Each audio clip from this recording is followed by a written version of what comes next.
Good morning, I'm Christian from the Institute of Aerodynamics and Flow Technology in the German Aerospace Center. I'm going to talk about the probabilistic characterization of operational uncertainties in transport aircraft using OpenSky.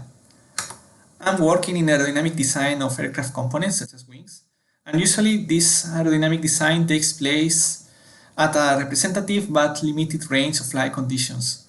In practice, airliners are not flying at the conditions they were initially designed to operate. For example, we see here the fuel consumption versus the Mach, which usually follows this quadratic expression. And in aerodynamics, we usually look at this multi-point approach. So we evaluate 3 or 4 flight conditions, and we have a look at the performance by means of a CFD solver, for example. In reality, the Mach number is not a point, but it follows a given probability distribution, as is a random variable. This should be propagated by means of Monte Carlo methods into the fuel consumption. So this fuel consumption will follow another probability distribution, as will be also random. However, there is a lack of operational data that is required to characterize these uncertainty sources in flight. So we don't know how these distributions look in reality. The objective is the characterization and quantification of these operational uncertainty sources for a tailored aerodynamic design based on aircraft surveillance data. We'll be using the OpenSky surveillance data as well as external libraries. First, we'll have a look at which airliners and which aircraft type we want to operate, and in this external database, we'll have a look at the ICAO 24 identifiers. From this, we'll go to the OpenSky data, and from a given aircraft, ICAO 24, we will have a look at all the flights for a given day. So first seen, last seen, departure airport, arrival airport, and call sign. Then, using this external Python library, we will be accessing the MODES radar data, where we will be able to obtain the Mach number, the altitude, and the trailer speed for each given flight, for each given aircraft at each instant of time. Finally, using another database, we will be able to obtain for each given flight route the fuel weight required to operate it. The dataset we're interested in will be the altitude, which is directly obtained from the ABS data, and it has a strong influence in the Reynolds number.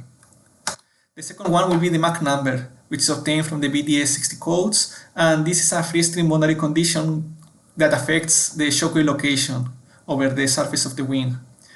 Finally, the lift coefficient can be obtained assuming an exponential decrease from takeoff to landing of the weight, and it has an influence in the angle of attack. How are we going to obtain these datasets? Let's have a look here at the Mach number for different flights for a given call sign.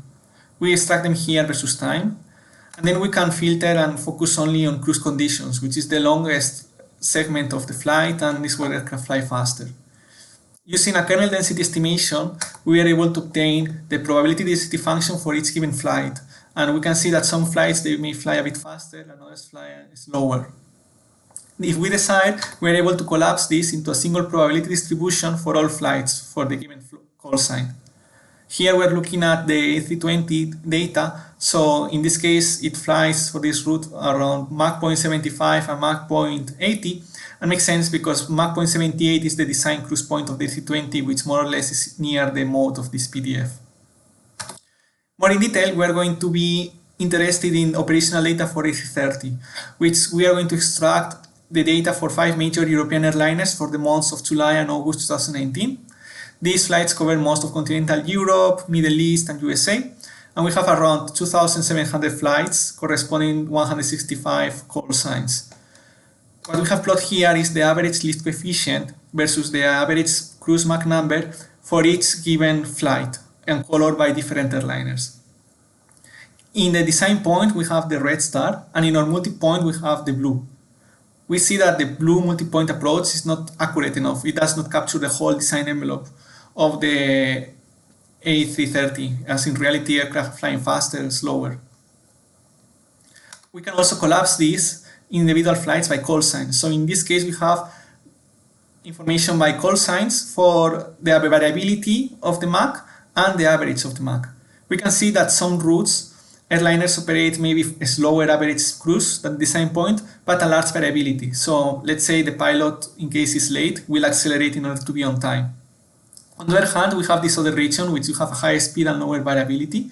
It's actually quite interesting for aerodynamic design because at high speed you have the highest performance losses, and is where you can do more design in order to improve it. So we'll be looking at this given flight from C2 to C1, and also the corresponding C1 to C2.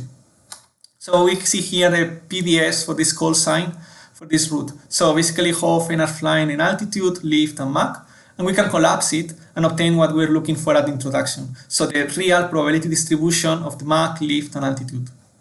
Later on, it's not part of this presentation, but we will be able to use CFD solvers and surrogate methods for uncertainty quantification, and we'll be able to analyze what's the influence in the shock relocation due to these input uncertainties. And this will be also integrated into a robust design methodology. In conclusion, we have characterized these operational uncertainties such as Mach, lift, and altitude. We have gathered this data at different levels. So first we have the call signs, then we have the return routes, airliners, or aircraft type. And the methodology is useful to understand how aircraft are operated in reality by researchers, airliners, and OEMs, and also to robustly design not only the next generation of aircraft, but special retrofits tailored to current aircraft operations by call signs. Thank you very much, and if you have any question, please let me know.